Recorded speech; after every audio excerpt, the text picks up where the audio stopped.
porque a vontade da personalidade mediúnica não teria que vencer a resistência passiva da força organizadora inerente ao fantasma ódico do médium. Lembro-me de ter lido nos relatórios de Florence Marriott que ela perguntou um dia ao fantasma de Katiekin por que motivo se assemelhava algumas vezes ao médium, e Katiekin lhe respondeu: eu não posso impedi-lo, pois a resistência passiva que me opõe ao corpo fluídico do médium é mais forte do que a minha vontade. Resposta preciosa que confirma as presunções expostas e que ao mesmo tempo demonstra que o fantasma de Katiekin se servia do corpo fluídico fantasma ódico do médium para materializar-se. Isso é confirmado pela resposta obtida do médium Eusápia Paladino, em condições de hipnose, pelo céu. Albert de Rochas. O senhor de Rochas relata: um dia Eusápia Paladino permitiu que eu adormecesse em presença da minha esposa. Ela foi tantas vezes torturada pelos homens de ciência que se tornou medrosa. Consegui rapidamente levá-la aos estados profundos da hipnose e então, com grande espanto seu, viu aparecer à sua direita um fantasma de cor azul. Perguntei-lhe se esse fantasma seria John. Não, respondeu ela, mas é desta substância de que se serve John. Dito isto, tomou-se de um sentimento de medo e pediu insistentemente para ser despertada, o que diz, deplorando não ter podido prosseguir ulteriormente nas minhas pesquisas. A de Rochas, a exteriorização da motricidade, Pag. 17.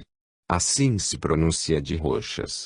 Observo, antes de tudo, que o experimentador dirigirá a Eusápia uma pergunta formulada de maneira a sugerir de preferência uma resposta em sentido afirmativo, ao passo que Eusápia respondeu negativamente, e o fez em termos inesperados para o experimentador, o que serve para excluir a hipótese de uma presumível sugestão por parte deste último.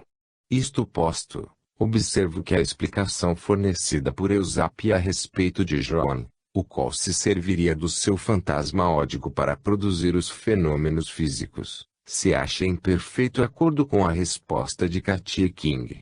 Não obstante, se quisermos ser precisos no uso dos termos, em vez de falar de corpo fluídico e do corpo etéreo, expressões que correspondem ao termo perispírito ou invólucro do espírito, deveríamos falar de fantasma ódico no sentido conferido a tal expressão por de Rochas e por todos os ocultistas, sentido que corresponde ao que a vidente de Prevost no ano de 1820, chamou de espírito de nervos, ou princípio de vitalidade nervosa, o qual permitia à alma entrar em relação com o corpo e ao corpo com o mundo, e a vidente explicava a respeito que por semelhante intermediário os espíritos, que se achavam na região média, eram postos em estado de atrair esses elementos atmosféricos que lhes conferiam o poder de fazer-se ouvir pelos vivos, de entrar em contato com eles, de suspender as leis de gravidade ou de mover objetos pesados.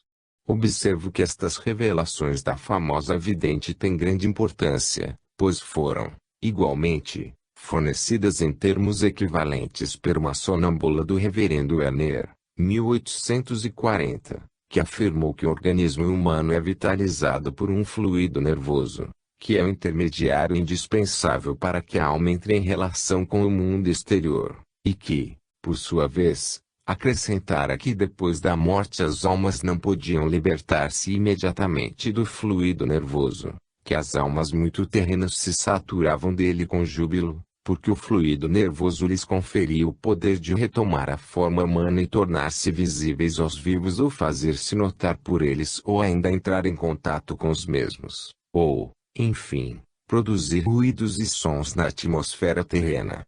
Convém notar que estas importantes revelações de duas sonâmbulas, em torno da gênese dos fenômenos mediúnicos de ordem particularmente física, foram feitas muitos anos antes do advento do Espiritismo, o que vale dizer quando o mundo inteiro ignorava a possibilidade da existência de fenômenos de tal natureza, experimentalmente obtidos. É preciso notar igualmente a asserção de Eusápia de que John se servia do seu fantasma ódico para produzir os fenômenos físicos.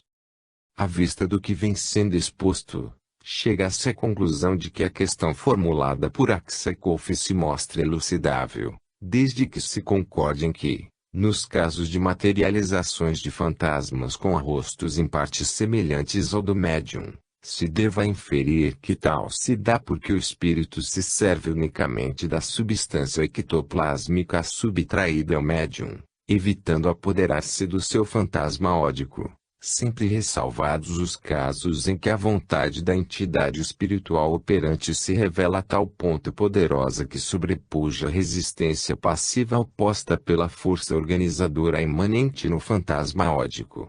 Já ao contrário, nos casos dos fenômenos de transfiguração, em que dificilmente a entidade operante poderia evitar achar-se em contraste com a força organizadora inerente no organismo do médium, dever-se inferir quase sempre que, quando não existem semelhanças entre o rosto do médium e o rosto que aparece por transfiguração, isso sucede por ter sido a vontade da entidade espiritual operante bastante poderosa para sobrepujar a resistência passiva que se lhe opunha. Na referida dupla solução da perplexidade enunciada por Aksakov se contém, presumivelmente, uma grande parte de verdade, pois que os fatos contribuem para demonstrar ser tão necessária a segunda interpretação quanto a primeira. E como confirmação ulterior de que as personalidades mediúnicas não se servem sempre do fantasma ódico do médium, observo que se conhecem exemplos de materializações simultâneas de dois ou mais fantasmas, o que não poderia ser explicado com a transformação do fantasma ódico do médium. Recordo a respeito as clássicas experiências do banqueiro F. Livermore com o médium Cat Fox, em que se manifestavam às vezes, simultaneamente, até 4 fantasmas materializados, visíveis à luz suficiente, e, odiernamente, recordo as memoráveis experiências como o médium polaco Frank Kluski, nas quais sucedeu outro tanto. Acrescento finalmente que estou em situação de confirmar o que digo por experiência pessoal, pois que nessas trienais investigações experimentais como o médium Eusapia Paladino, no Círculo Científico Minerva, de Gênova, investigações em que tomaram parte com o signatário o professor Enrico Morselli e o Dr. Giuseppe Venzano, materializou-se uma noite, no gabinete mediúnico, para depois abrir as cortinas e apresentar-se, em ambiente iluminado por um bico de gás, uma forma de mulher carregando nos braços um menino que mantinha bem alto, quase em atitude de atirá-lo. Observo que o fantasma feminino apresentava particularidades de identificação pessoal e que o menino, a um dado momento, se inclinara, e, aproximando o rostinho da forma de mulher, dera-lhe 2 beijos na fronte, beijos ouvidos por todos. Ao mesmo tempo, através do intervalo das cortinas, era visível um corpo do médium estendido sobre uma maca de campanha de quem o professor Morselli ligara mãos e pés. Para melhores informações, reporto-me ao meu livro Hipótese Espírita e Teorias Científicas, bem como ao livro do professor Morselli Psicologia e Espiritismo, volume 2, pags. 214 a 268. Assim sendo, manifesto que, se a forma materializada da mulher poderia circunscrever-se a uma transfiguração do fantasma ódico exteriorizado pelo médium, o mesmo não se pode afirmar quanto ao menino, cuja forma materializada devia necessariamente ser independente do seu fantasma ódico, conquanto dependesse dele pela substância ectoplásmica.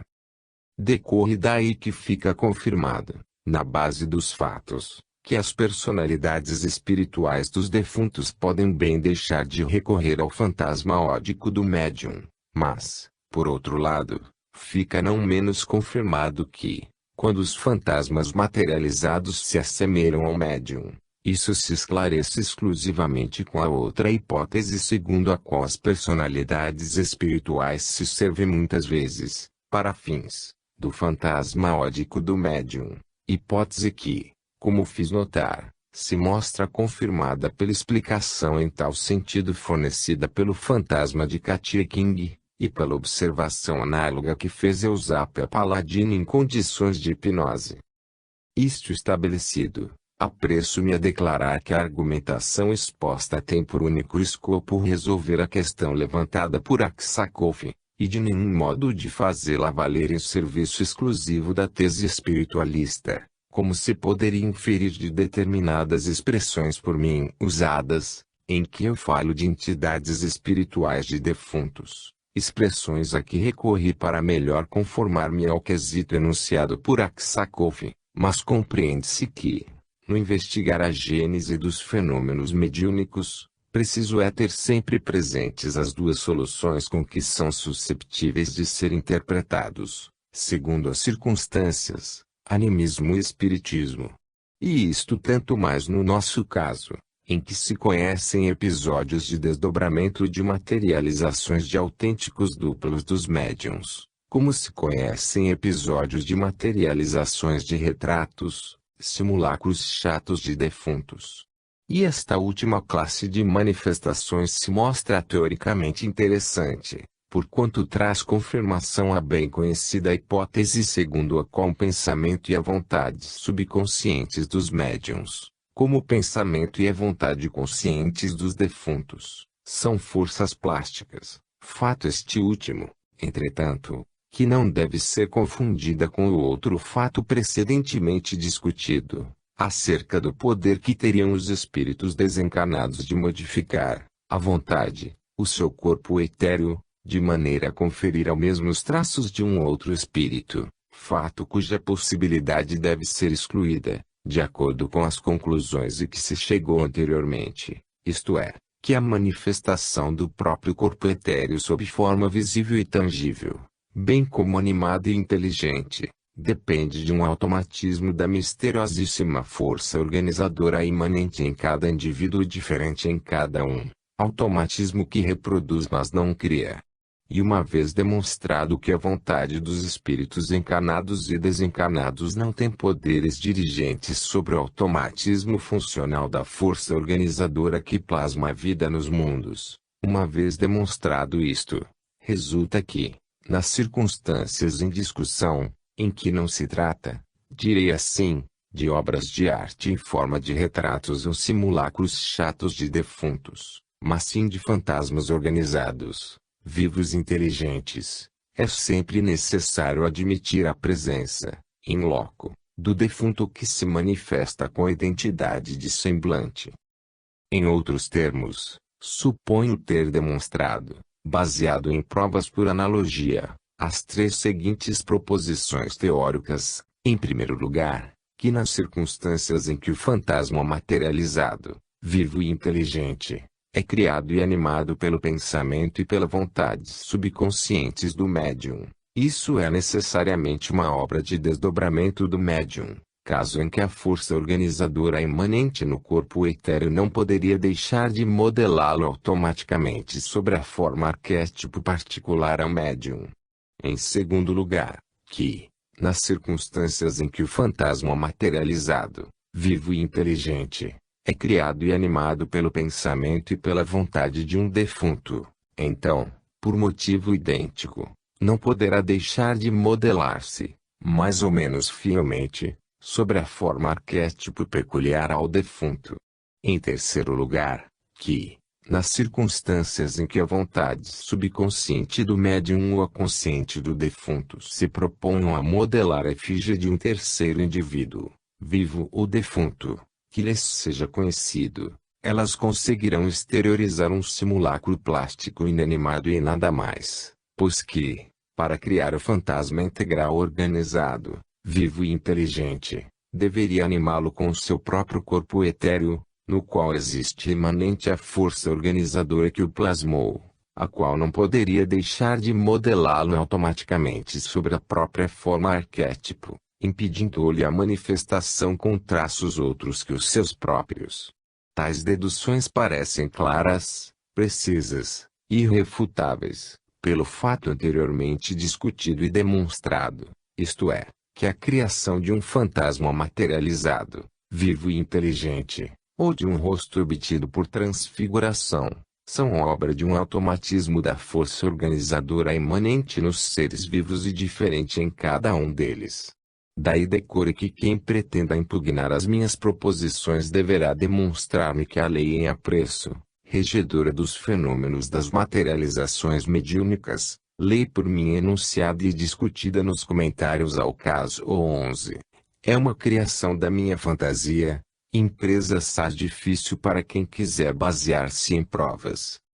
No que diz respeito aos fenômenos da produção materializada de simulacros inanimados ou retratos supranormais, observo que estes tanto podem, a seu turno, serem anímicos quanto espíritas, segundo as circunstâncias. Assim, por exemplo, no caso das magistrais e sugestivas experiências do Dr. Wolff com o médium Sra. Olis, nota-se que, quando escasseavam os fluidos, obtinham-se simulacros materializados chatos do rosto e do busto do defunto presidente dos Estados Unidos, James Buchanan, amigo do Dr. Wolff, mas, quando os fluidos eram abundantes, então o mesmo Buchanan conseguia materializar-se integralmente, mostrando-se capaz de se fazer ver em plena luz, de tomar uma carta que lhe apresentava o Dr. Wolff, de folheá-la, de lê-la e de responder com relação ao conteúdo da mesma Dr. N. Wolff, Startling Facts in Modern Spiritualism, pág. 347. Assim sendo, dever-se-ia deduzir que, nas circunstâncias indicadas, também os simulacros chatos do amigo do Dr. Wolff eram de origem espírita, isto é, plasmados pelo pensamento e pela vontade do defunto Buchanan, visto que, em circunstâncias propícias, este era capaz de mostrar-se sob a forma de fantasma materializado vivo, inteligente e falante. Ao contrário, no caso das materializações de simulacros chatos obtidos como o médium Eva Carriere, nas experiências da Sra. Bisson e do professor Shanknut Singh, em que tais simulacros representavam reproduções de caras observadas pelo médium em jornais ilustrados, e no outro caso do médium Linda Gazeira, que, depois de ter contemplado com vivo interesse a cabeça de São João em uma pintura de Rubens, materializou um simulacro da mesma, na sessão seguinte, dever-se inferir que se tratava de simulacros criados pelo pensamento e pela vontade subconscientes dos médiuns. Isto estabelecido, não me resta senão repetir o que outras vezes já declarei a propósito do valor reciprocamente complementar que assumem as hipóteses do animismo e do espiritismo, ambas necessárias para explicar a totalidade das manifestações metapsíquicas, e a de que, se admite a sobrevivência, não se pode deixar de reconhecer que o homem é um espírito, ainda que encarnado, pelo que deveremos esperar que, nas crises de enfraquecimento vital que subjugam os indivíduos, sono fisiológica, sono mediúnico e hipnótico, êxtase, narcose, coma, brotem, por lampejos fugazes, aos recessos da subconsciência, faculdades de sentidos supranormais lá existentes em estado latente, fato este último fora de discussão, porque por todos reconhecido, dando lugar à produção de fenômenos análogos aos espíritas, conquanto quase sempre rudimentares e fugacíssimos, o que os torna facilmente separáveis dos outros, circunstâncias estas todas que demonstrem, note-se bem, que o animismo é o complemento necessário do espiritismo e que sem o animismo ao espiritismo faltaria base. Conclusão esta teoricamente importantíssima, porquanto arrebata aos adversários da sobrevivência a única argumentação de que se servem sob múltiplas formas contra a hipótese espírita. Entretanto, do ponto de vista da pesquisa das causas, é fato que a existência do animismo impõe aos investigadores a adoção de métodos de investigação destinados a separar os casos anímicos dos espíritas e conquanto seja verdade o que existem categorias inteiras de manifestações mediúnicas que excluem, de modo absoluto, a hipótese anímica, tais, por exemplo, os casos de xenoglossia em línguas ignoradas por todos presentes. Não é menos verdade que uma parte das mesmas manifestações não é de fácil interpretação, e o único critério de pesquisa utilizável é o de submeter a um exame analítico, esmeradíssimo cada caso isolado, para em seguida pronunciar-se, caso por caso, com ponderado conhecimento de causa, em favor de uma ou outra das causas em ação, e é este o único critério de pesquisa legítimo, de vez que é manifesto não poderem as questões do mediunismo ser resolvidas com o critério oposto das generalizações totalitárias, exclusivamente aplicáveis a dados de fato de alguma sorte homogêneos, o que não impede que determinados opositores pretendam aplicá-los às manifestações metapsíquicas, as quais são por excelência multiformes e heterogêneas, pois que em sua origem existe sempre uma vontade operante, a qual, podendo ser subconsciente ou extrínseca, determina uma diversidade teoricamente radical entre as causas agentes a serem consideradas. Não nos esqueçamos, porém, de que, em última análise, nos achamos em face de uma única vontade, a do espírito humano, ao qual dado é, algumas vezes, exercer, em ambiente terreno, as próprias faculdades espirituais latentes, tanto na fase encarnada como na desencarnada. Fim da primeira monografia. Marcas e impressões supranormais de mãos de fogo. Em 1905, o professor Charles Richet publicou, nos Anais de Ciências Psíquicas, um artigo intitulado Fenômenos Metapsíquicos de Outrora, no qual traduziu do latim uma crônica do ano de 1654, relativa aos milagres operados por um espírito que se manifestou a uma moça chamada Regina Fischerin, residente em Presburg, na Hungria. Entre os milagres em referência, registraram-se a impressão inflamada de uma mão do espírito, que ficou gravada no tecido, e outras impressões do mesmo gênero, em forma de cruz, traçadas na mão da vidente. Uma fototipia dessas impressões foi reproduzida no artigo em questão. Em 1908 e 1910, o Sr. Francesco Zingaropoli, advogado em Nápoles, publicou, por sua vez, na Luz e Ombra, 2 longos estudos sobre o mesmo assunto, e, depois de citar o caso relatado pelo Sr. Richet, acrescentou 12 outros casos semelhantes, todos tirados de crônicas antigas. Ele tratou igualmente das impressões de mãos de fogo gravadas, em roupas brancas e outras vestes e nos corpos dos percipientes, por fantasmas de defuntos. Na maior parte dos casos, essas manifestações eram acompanhadas de diálogos com os espíritos, assim como de fenômenos supranormais diversos, em grande parte semelhantes aos que se produzem em nossos dias. Infelizmente, porém, a insuficiência da documentação dessas narrações antigas leva-me a não grupá-las em uma classificação científica, ainda que o Sr. Zingaropoli tenha razão em notar que as relações de circunstâncias existentes entre essas diversas manifestações contribuam, de modo elevado, em favor de sua autenticidade. Sem dúvida, mas, se essa prova indireta é incontestável e eficaz, não basta para compensar a insuficiência da documentação testemunhal. É preciso reconhecer que, mesmo para as pessoas ao corrente dos métodos de investigação, não poderiam ser apresentados confusamente alguns episódios bem documentados e outros revestindo uma aparência de contos fantásticos ou de lendas místicas, sem que produzissem no espírito dos leitores um efeito desastroso, de natureza a neutralizar e acabar com o valor probatório de alguns episódios bem documentados. Em resumo, importa salientar que, numa classificação científica, devem-se eliminar inexoravelmente elementos que apresentem lacunas ou defeitos, sem o que seria inútil submeter os fatos aos processos de análise comparada.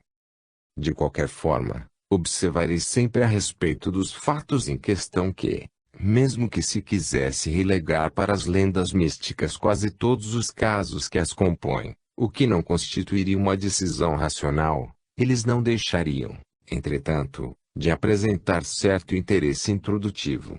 Com efeito, assim como fez notar o professor Richet, ninguém teria pensado em imitar ou inventar manifestações supranormais de uma ordem muitas vezes estranha e inesperada, se manifestações autênticas da mesma natureza não tivessem ocorrido antes.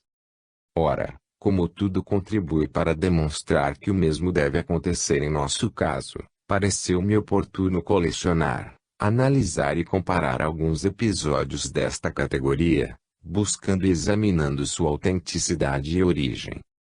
Folheando com cuidado minhas classificações, encontrei vários casos dessa natureza, a maior parte, porém, é infelizmente tirada também de crônicas antigas, insuficientemente documentadas. Achei alguns, todavia, que se recomendam pelo nome autorizado das pessoas que os recolheram. Observei, além disto, entre eles, dois pequenos incidentes que se renovaram mediunicamente em nossos dias, nos quais mãos de fantasmas provocaram a queimadura e a inflamação da parte do corpo das pessoas em que tocaram.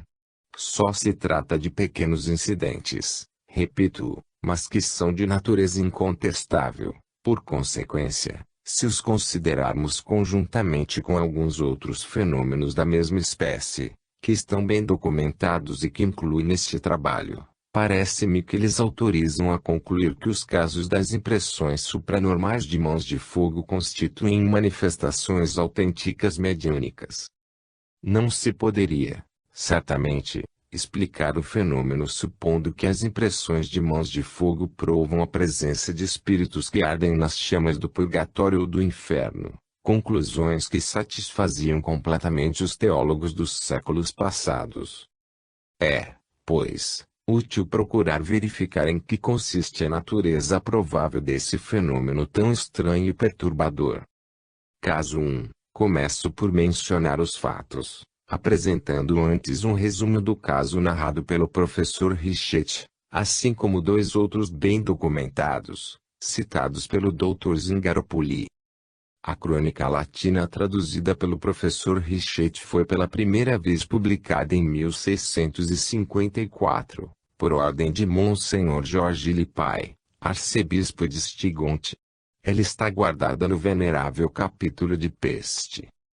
A narrativa diz que vivia em Presburgo um alemão chamado João Clemens, que se convertera à religião luterana, mas que, mais tarde, quando já velho, voltara ao catolicismo, tendo falecido aos 60 anos. Vivera de modo pouco louvável e, depois de morto, aparecera a várias pessoas, mas a crônica em referência se ocupa mais especialmente de suas manifestações a uma moça de Auerstadt, Áustria, chamada Regina Fischerin, de 19 anos, católica fervorosa e de costumes irrepreensíveis. Passo por cima das manifestações que nada têm com o assunto de que nos ocupamos aqui, fenômenos luminosos, transportes e deslocamentos de objetos, voz direta que conversou com os padres teólogos que acorreram ao local e alguns dentre eles reconheceram, como verdadeira, a voz do defunto. Notarei, também, que sobressai da narração que, numa circunstância em que se produziam os mais interessantes fenômenos de transportes e objetos sem contato, sob uma direção evidentemente inteligente, Regina ficava sem conhecimento e como inanimada, durante 2 horas, ao passo que no outro trecho diz que Regina, manifestamente esgotada por todas essas provas, adormecia profundamente. Estas duas preciosas passagens demonstram que a vidente era médium e que caía em transe no momento em que se produziam os fenômenos físicos, o que serve para demonstrar a autenticidade dos fatos relatados. Com efeito, as observações relativas aos casos desta categoria, quando narradas por pessoas que ignoram a significação e o interesse delas, constituem a melhor garantia da autenticidade. Todas as vezes que se trata de relatos dos quais não se pôde controlar a veracidade por métodos diretos. Passo agora a citar os episódios que nos interessam. Em dado ponto, o narrador nota que o espírito se mostrava irritado e violento, batia portas e arrastava cadeiras ao tempo que Regina perdia o uso da fala e ficava desmaiada por algum tempo. Foi então que o pai aconselhou a filha a procurar agarrar o espírito para imobilizá-lo. A filha obedecia, mas nada retinha em seus braços. Foi assim que ela se apercebeu de que se tratava de uma sombra vã. A crônica continua assim, temendo, então, ser vítima de uma ilusão, ela disse ao espírito que, se ele fosse um espírito bom, a tocasse com o dedo. Ele a tocou no braço direito, o que sentiu com logo. Subitamente, apareceu no lugar tocado uma bolha com a dor que produz uma queimadura e os criados a viram. Depois, a fim de verificar se não se tratava da obra de um espírito mau, Regina pediu-lhe, como prova de que era um espírito bom, que fizesse o sinal da cruz. Eis, disse ele, o que me pedes. Na mesma ocasião, sobre a sua roupa, mostra uma cruz de chamas e queima, profundamente, a mão de Regina, deixando impressa nela uma cruz que todos puderam ver. A moça, porém, desejando provas mais amplas, pede ainda outro sinal. Mostrar-lhe cartas que o bispo de Esmirna escrevera e assinara, e nas quais perguntava diversas coisas que a moça ignorava. O espírito respondeu que não sabia ler cartas, iria, entretanto, dar satisfação. Então, segurando as cartas com seus 3 primeiros dedos, sua mão sendo, sem dúvida, uma mão de chamas, atravessou-as, como se fossem postas ao contato de uma chama. Recordou, a seguir, com dor, o crime que cometera, dizendo que o dinheiro produzido pelo crime existia ainda, o que se verificou, em seguida, ser verdade, que uma parte servira para encargos domésticos e que a outra devia servir para outros fins. Regina, porém, continuou a pedir-lhe outras provas, apesar da cruz na mão ser já uma prova muito apreciável.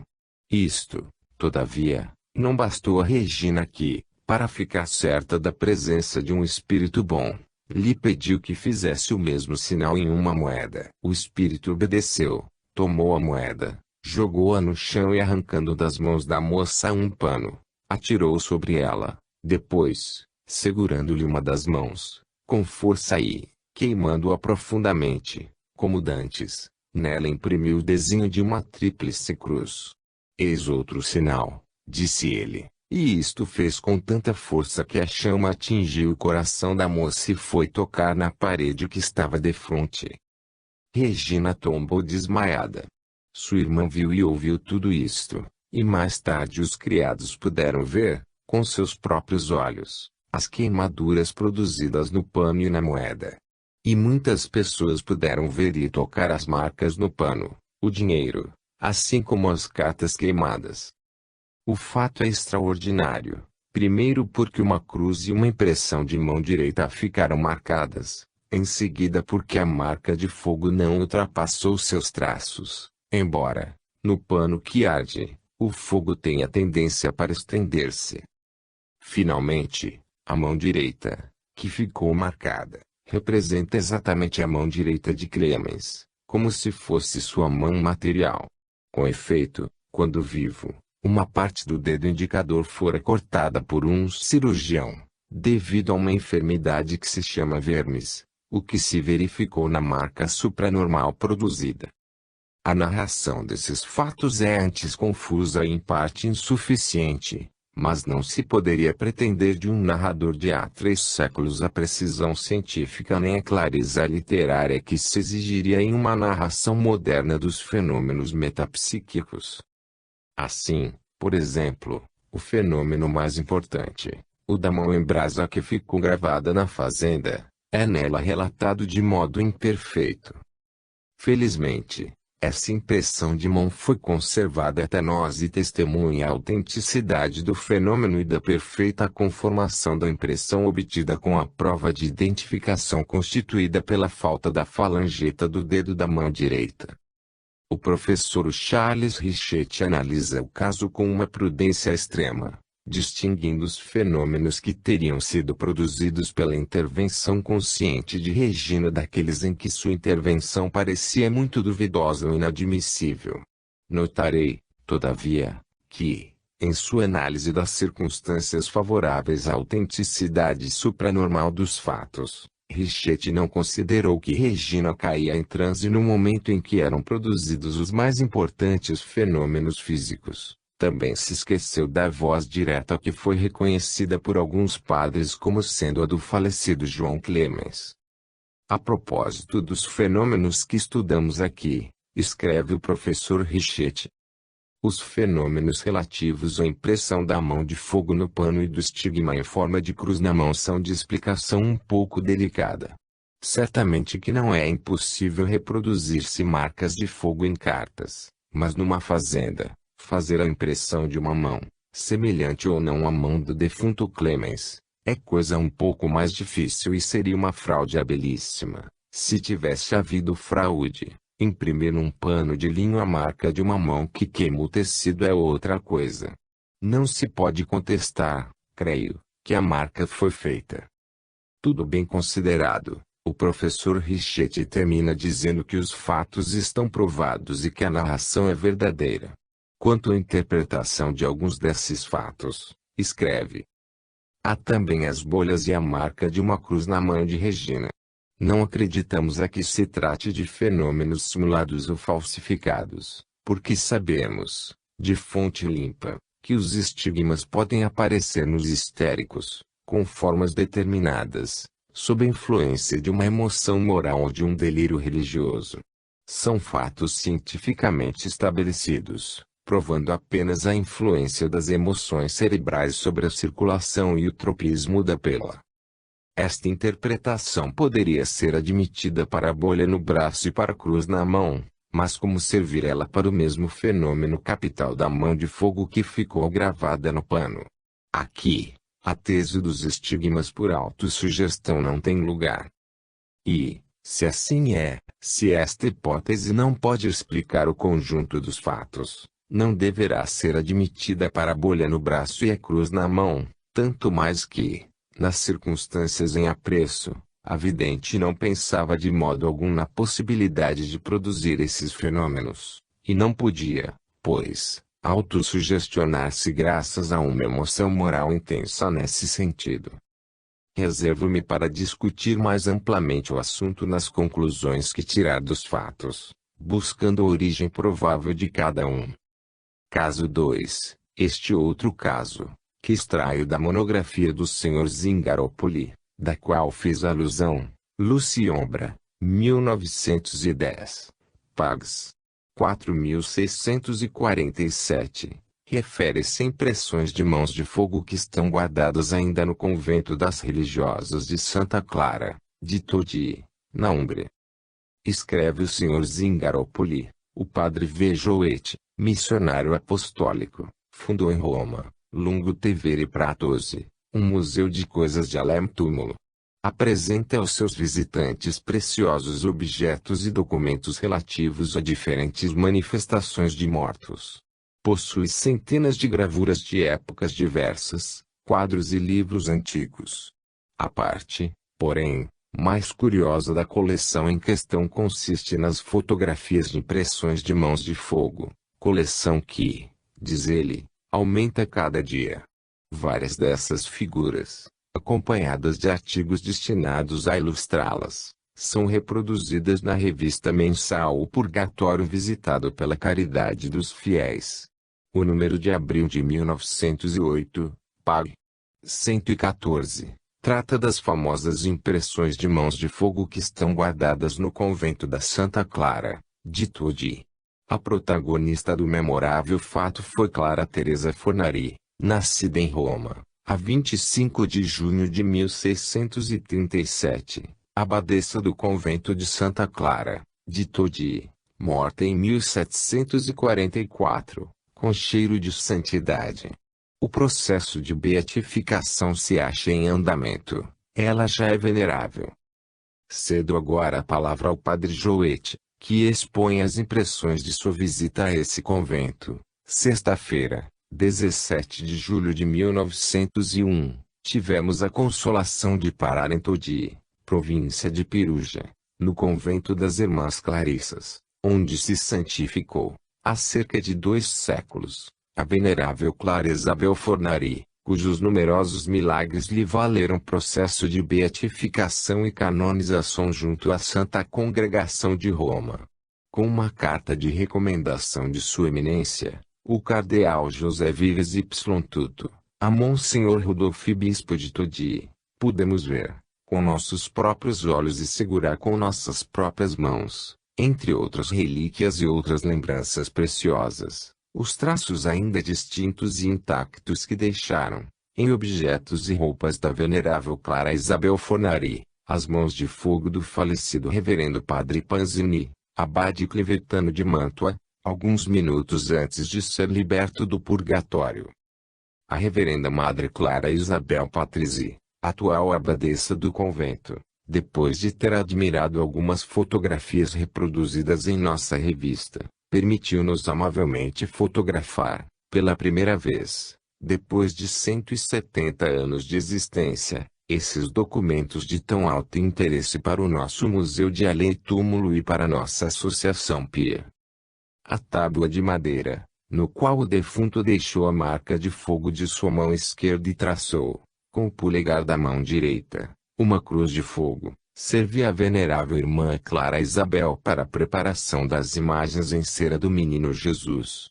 A folha de papel, com a impressão de fogo da mão esquerda do morto, está encerrada entre duas placas de cristal. Fotografamos-la dos dois lados. A manga da túnica assim como a manga da camisa com a marca em fogo da mão direta foram fotografadas de um só lado. O relatório, abaixo reproduzido, todo escrito pelo confessor Padre Isidoro Gasali, abade do Santíssimo Crucifixo, bem no dia do próprio acontecimento, foi transcrito das duas páginas do registro em que são narrados os milagres da venerável. Fotografamos, numa chapa única, esta cópia que está presentemente guardada no convento de Todi. Assinado, V. Jouet, missionário apostólico, cônego honorário de Marsella. Relatório. A irmã Clara Isabel Fornari recebera de mim, Padre Isidoro Gasali, abade do Santíssimo Crucifixo, seu confessor ordinário, ordem de se oferecer pela alma do falecido Padre Panzini, abade de Mantua. Tinha ela, nestes últimos dias, suportado grandes abandonos e outros grandes sofrimentos que o Senhor lhe enviara para aliviar e libertar essa alma que sofria atrozmente no purgatório. Nessa mesma manhã, quando essa mesma irmã padecia outros sofrimentos, obteve do Senhor enviar essa alma ao paraíso, no momento justo em que se celebrava para ela a Santa Missa. Disse a irmã Clara Isabel que desejaria que alguns dos meus amigos falecidos, que ela havia visto subir para o céu, me dessem um sinal, assim como acontecera ao Padre Pio Crivelo, seu antigo diretor de consciência. Com efeito, o irmão desse eclesiástico deixara na irmã Clara Isabel sinal de sua mão ao ir para o paraíso. Desejava que algo de semelhante se produzisse comigo para melhor autenticar os fatos.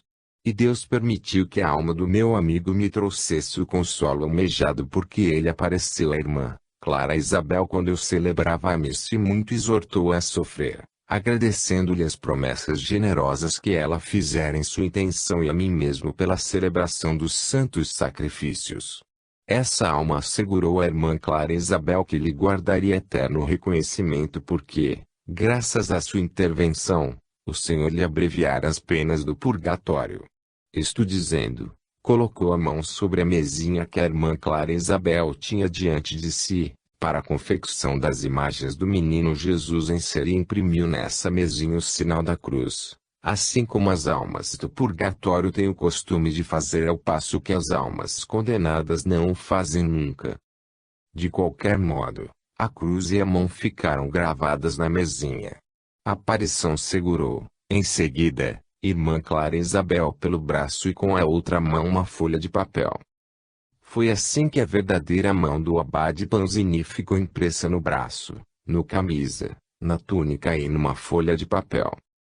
A mão me parece bem a do abade. Aqueles que o conheceram como eu são da mesma opinião. Não se poderia desejá-la mais semelhante, pois é evidente que essa impressão só poderia ter sido produzida por ele próprio. Jamais se viu uma reprodução tão semelhante ao original. Depois disto haver feito, deixando esses sinais, essa alma evoluiu-se para enviar a essa religiosa 1000 bênçãos do belo paraíso. Depois que a irmã Clara Isabel tudo relatou, ordenei-a destacar a manga da sua túnica, assim como a manga da sua camisa e demais entregar, bem como a folha de papel e a mesinha. Isto ela fez, não guardando senão para si a ferida que lhe ficou no braço em consequência da queimadura produzida pela mão do espírito, e sua cicatriz só desapareceu quando a religiosa terminou os padecimentos, aos quais se sujeitaria para livrar essa alma do purgatório. Guardei os objetos em referência como atestado da veracidade dos fatos e das sublimes graças concedidas, e agradeço cada vez mais ao Senhor a misericórdia que teve por nós, graças a essa criatura que lhe foi agradável. Atesto por este documento, escrito do próprio punho, que tudo isto é verdade, do que dou fé. Todi, 1º de novembro de 1732. Assinado Padre Isidoro Gasali, confessor. Notarei, primeiramente, que o caso, cuja narração acabo de transcrever, deve ser considerado como documento de modo satisfatório, considerando-se que o relatório foi redigido pelo próprio Padre Confessor da Venerável Madre Abadesa, que foi a percipiente protagonista. Acrescentemos que ele escreveu seu relatório no próprio dia em que se produziram os fenômenos. Outra circunstância que se faz mister considerar: as personalidades da percipiente e do narrador são, moralmente, insuspeitáveis, o que leva racionalmente a admitir-se sua boa-fé absoluta. Enfim, a existência das impressões, ainda guardadas no convento onde foram obtidas, atesta, de modo decisivo, que se trata de um caso de alucinação coletiva. Nesse relatório, encontram-se frases de molde a demonstrar que a venerável Clara Isabel Fornari era realmente dotada de faculdades mediúnicas. O redator escreve, com efeito, que a Madre Abadessa tinha nestes últimos dias padecido grandes abandonos e outros grandes sofrimentos que o Senhor lhe ordenara suportar para aliviar e livrar essa alma que sofria atrozmente no purgatório. Pouco mais adiante, ele ajunta que, submetendo-se a outros sofrimentos, ela obteve do Senhor enviar a alma ao paraíso. Ora, compreende-se facilmente que os abandonos que o narrador menciona correspondem a uma sucessão de estado de transe e que os grandes sofrimentos eram crises de gemidos, esses acessos convulsivos que precedem e seguem de ordinário o sono mediúnico. Todas estas circunstâncias servem para confirmar a autenticidade supranormal dos fatos. Quanto às impressões de fogo que se obtiveram, foram, nesse caso, excepcionalmente numerosas. Registraram-se, com efeito, as impressões de uma mão esquerda e uma cruz numa mesinha de madeira, a impressão de uma outra mão esquerda numa folha de papel, a impressão de uma mão direita numa das mangas da túnica e da camisa da venerável Madre Abadesa, enfim, a impressão, ou mais precisamente a bolha que ficou gravada no braço da religiosa, em consequência do contato da mão do fantasma. Este último incidente é inteiramente análogo ao de que tratei no caso anterior, no qual o espírito do defunto, tendo tocado com o dedo o braço da percipiente, uma bolhara aí apareceu logo, como se fosse uma queimadura, e a percipiente sentiu-lhe a dor, uma espécie de cozedura de carne, como se tratasse realmente de um contato de coisa ardente. Casos 3 e 4. É chegado o momento de citar dois pequenos incidentes semelhantes ao que acabo de narrar e que se produziram mediunicamente mais recentemente, conforme disse na introdução desse estudo. O primeiro se produziu no decurso das famosas experiências do reverendo William Stanton Moses. Eis como as senhoras Perder e fala em data de 18 de abril de 1873. Nosso círculo recomeçou suas sessões depois de uma interrupção de 3 semanas. Obtiveram-se os fenômenos físicos habituais, mas, em seguida, manifestou-se o espírito de uma pessoa falecida há pouco, que o médium conhecera muito antes. Anunciou sua presença com golpes muito fortes e sua influência logo apareceu a todos repulsivo.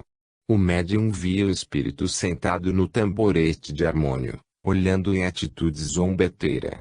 Fez com que se visse que se tratava de um espírito muito atrasado. Quis infelizmente tocar a mão do médium e esse se queixou de uma queimadura de carne no lugar em que o espírito tocara. Com efeito, uma bolha de uma cor vermelha formara-se nesse lugar. Link 1892, Pag. 627.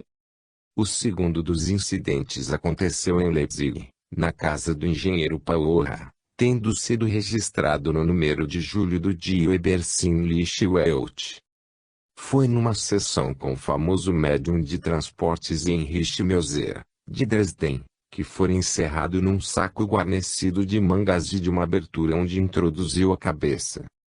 As mangas eram fixas e seladas.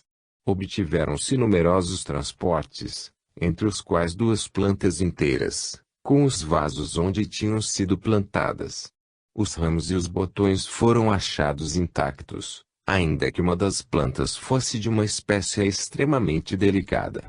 Foram depositadas nas mãos de 2 experimentadores, um dos quais sentiu, ao mesmo tempo, a dor de uma queimadura no dedo polegar. Acendeu-se a luz e viu-se que, nesse lugar, se formara a marca de uma queimadura com uma bolha. Tais são os 2 incidentes que se produziram mediunicamente. Compreende-se facilmente que constituem uma confirmação eficaz dos casos análogos que se produziram há séculos. Ora, esta confirmação reveste-se de um valor teórico notável. Com efeito, os 4 modestos incidentes que acabo de narrar, se autênticos, bastam por si sós para demonstrar a existência real dos fenômenos das impressões de mãos de fogo.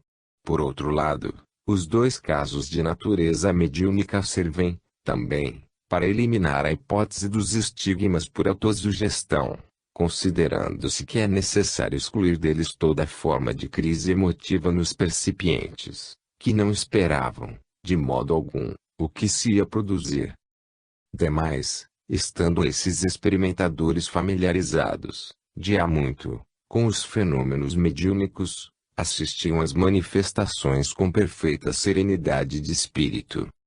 Voltando ao caso em questão, vou resumir os fatos, observando que nos encontramos em face de 5 impressões de fogo feitas em roupas e objetos e uma gravada na pele da percipiente. É, pois, evidente, que a hipótese dos estigmas por autossugestão não é admissível, considerando-se que só serviria para explicar, até certo ponto, um único episódio nos 6 casos que se produziram. Ainda uma observação: como podemos ver, o espírito comunicante afirmava estar no purgatório, ou melhor, julgava ali estar. Ele disse à percipiente que o Senhor, por intermédio dela, lhe abreviara o tempo que deveria passar no purgatório. Em numerosos casos extraídos de crônicas antigas, essas afirmações concordam entre si e o Sr. Zingaropoli comenta suas concordâncias, tendendo para as mesmas considerações que constituiria mais tarde o fundamento teórico de minha obra A Crise da Morte. Com efeito, escreve ele, todas essas almas picaram e temem merecer de Deus um justo castigo, para todas. O fato de crerem encontrar-se em punição lhes faz experimentar as dores da expiação, tal como lhes foi ensinado na terra. Isso efetivamente acontece e a análise comparada que escrevi a respeito, na obra que acabo de citar, faz também sobressair que o poder criador do pensamento torna transitoriamente reais e espirituais ou etericamente objetivas as condições do meio espiritual imaginado. O Sr. Vincenzo Cavalli, citado pelo Sr. Zingaropoli, desde então manifestara também a mesma ideia, nos seguintes termos: na segunda vida, sabemos que crer é sentir e sentir equivale a ser, por causa do grande poder da imaginação. Apóstrofo. Essas intuições dos senhores Zingaropoli e Cavalli são notáveis para a época em que foram feitas, considerando que só mais tarde cheguei às mesmas conclusões. pelos processos da análise comparada e da convergência das provas aplicadas a grande número de fatos. Nestas condições e voltando às afirmações dos espíritos que se comunicam, apresso-me a notar que, ainda que os teólogos concordem em suas interpretações sobre as impressões das mãos de fogo, explicadas pela lenda do fogo e das chamas do purgatório e do inferno, nenhum dos espíritos comunicantes jamais disse, de qualquer modo, encontrar-se no meio de fogo e de chamas. Eles afirmam unicamente estar num plano espiritual de expiação, que chamam de purgatório, conforme lhes foi ensinado. Caso 5. O caso de que vou ocupar-me, muito bem documentado, foi igualmente tirado da monografia do advogado Zingaropoli, Luciombra, 1910. Pags. 614-7. Produziu-se em uma época relativamente recente. O Dr. Zingaropoli reproduziu, na íntegra, as passagens mais emocionantes da narração assinada pela Madre Abadesa e as Irmãs Decanas do Convento das Terciárias Franciscanas de Santana de Foligno, província de Perugia, a qual foi confirmada por outras testemunhas, como adiante se verá. A morta que se manifestou chamava-se Irmã Teresa Margarida Giesta. Nasceu em Bastia, Córcega, a 15 de março de 1797 e era filha de um rico negociante. Levada à contemplação, renunciara à facilidade da vida profana e vestira o hábito religioso a 24 de outubro de 1836, no convento das Terciárias Franciscanas de Foligno, onde desencarnou a 4 de novembro de 1853. Vou ceder agora a palavra à Madre Abadesa Maria Vitória Constância Vichy. No dia 5 solenes exéquias foram realizadas e às 6, como se devia inumá-la, pensou-se a princípio em colocá-la num lugar especial, mas se decidiu, em seguida, fazer-lhe um caixão de tábuas, coisa que não se fizera ainda, e enterrá-la no túmulo comum das religiosas. Enquanto se esperava, o confessor da comunidade, Padre Lourenço, de Solero, perto de Alexandria, no Piemonte, após ter escrito algumas indicações sobre a defunta, colocou o escrito num frasco de vidro que depositou ao lado do corpo, no esquife, e pronunciou as seguintes palavras, na presença das outras religiosas: nada quero dizer sobre os dons com que ela foi favorecida por Deus, porque, se ela quiser alguma coisa, far-se-á ouvir. O caixão foi fechado e descido ao túmulo. 3 dias apenas haviam transcorrido após o falecimento, quando uma voz lúgubre e lastimosa começou, de quando em quando, a fazer-se ouvir no quarto em que a irmã Teresa morrera ou nas peças ao lado deste, mas não se deu nenhuma importância ao fato, pensado-se que se tratava de uma alteração da fantasia de religiosas tímidas e crédulas. No dia 16 do mesmo mês de novembro, às 10 horas da manhã, a irmã do coro, Ana Feliciana Menguini, de Montefalco, mais corajosa do que suas companheiras, que fora à grande sala de roupas brancas para cumprir alguma ordem que lhe deram, quando subia a escada, ouviu um gemido abafado e creu reconhecer, nesse som, a voz da defunta companheira de trabalho, irmã Teresa Margarida. Todavia, armou-se de coragem, pensando, trata-se, talvez, de um gato fechado num dos armários da parede. Abriu então um desses armários, mas nada encontrou. O queixume se fez ouvir de novo. A irmã abriu outro armário, e nada, porém, tendo encontrado, fechou assim como ao primeiro, quando um terceiro gemido se fez escutar. Abriu ainda outro armário sem nada descobrir. Então, a religiosa, espantada, exclamou: Jesus, Maria! Que é que há? Havia, apenas, acabado de pronunciar estas palavras, quando a voz lúgubre da defunta, com um suspiro penoso, exclamou: meu Deus, como eu sofro! Estou vindo. A irmã Ana Feliciana tremeu e empalideceu, reconhecendo claramente a voz da morta, irmã Teresa Margarida. Retomando, porém, A coragem perguntou: por quê? E a defunta respondeu: pela pobreza. Como? Replicou a outra: você era assim tão pobre. Não é por mim, retorquiu a morta, é pelas religiosas. Se basta um, por que dois ou três? Agora, preste atenção. Com estas palavras, o quarto encheu-se de densa fumaça e a sombra da defunta